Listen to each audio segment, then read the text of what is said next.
In this video, we will be talking about how to save an incomplete Audacity project file onto your computer. To do this, we will be saving the Audacity files as a .aup file. This way, Audacity can retrieve all of your edits and changes if you plan on coming back to edit later. There are two simple ways to save your Audacity file. One option is to use the keyboard shortcut, which is Command and the letter S. The second option is to click on File, Save Project found in the top menu bar. Audacity will give you a warning that the file will be saved as a .aup file. Hit OK, name your project, and select a designated folder.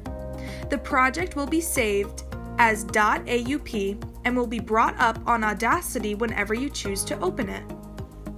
Now, keep in mind that the .aup file is not your final audio file. It cannot be opened in iTunes or anywhere else for easy listening like an MP3.